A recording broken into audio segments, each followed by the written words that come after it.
Hey, what's up guys? I was sent this 2-in-1 portable fan here so I can do a review for you. So I've had a couple weeks and just wanted to give you a quick idea of what I think about it and show you some of the features. So real quick, you'll see it is a fan. It has the fan buttons here. I think it had 4 different speeds for fan, and you can see the indicator lights there. 1, 2, 3, 4, 25%, 50%, 75, and 100%. And there it also shows you the battery time there also.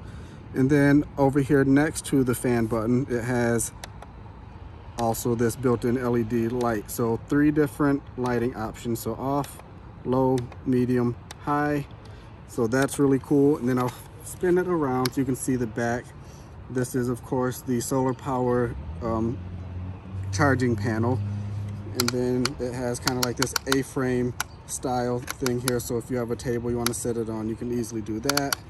It has a handle for you to carry it by, so you can hang it up or carry it.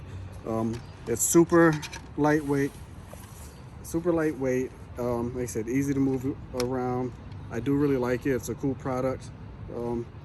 So do I think it's good? Absolutely, and I do recommend it.